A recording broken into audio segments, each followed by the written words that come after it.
Because I now know what the properties of squares and rectangles are, I can use this information to help me find unknown lengths in a shape that looks like this. It's called a composite shape. Composite just means I've combined shapes together. So here I have a rectangle, and here I have a square, and I've just put them together. I've put together a square and a rectangle, and these are called composite shapes. I've just joined two shapes together. But I can use my information, or what I know about squares and rectangles, to help me find the missing lines that I don't know. So right now, in this shape, the top here is 3 meters, here is 4 meters. This side is also 4 meters.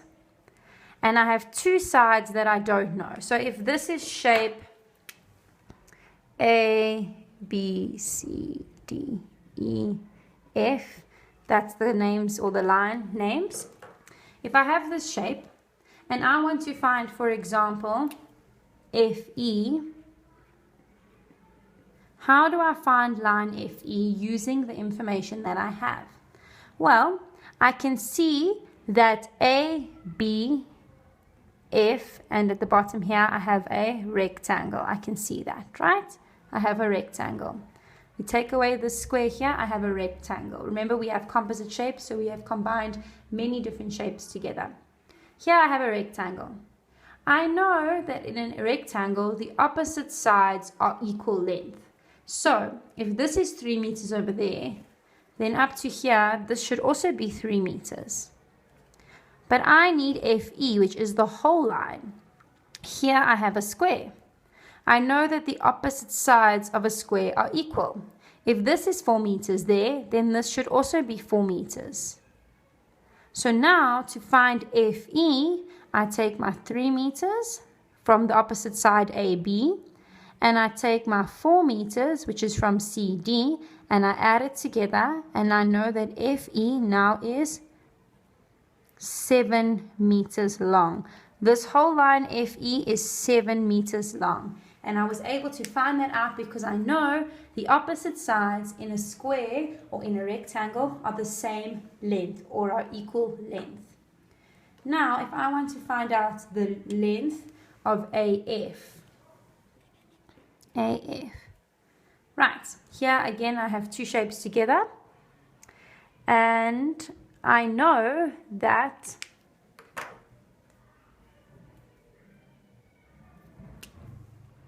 if this was, let's just say it's 8 meters, right? So I have AF.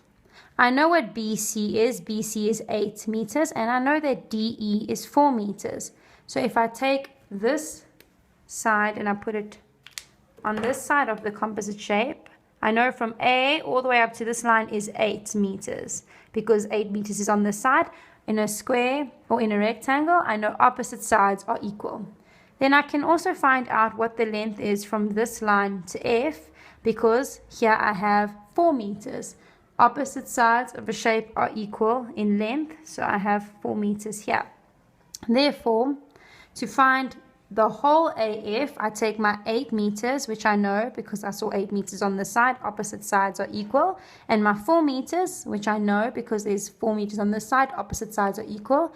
8 plus 4 is going to give me 12 meters. So now I know AF, which is this whole line here, is 12 meters long. And I was able to find that out just by knowing the properties of a shape and of squares and rectangles, and knowing that opposite sides are equal. If you understood this, please pause the video and try this activity on your whiteboard by yourself. I have two different shapes here. In this shape, I need you to find what AF is, and I need you to find what FE is. And here, in this shape, I need to know what BC is, and I need to know what DC is using the information that you've got.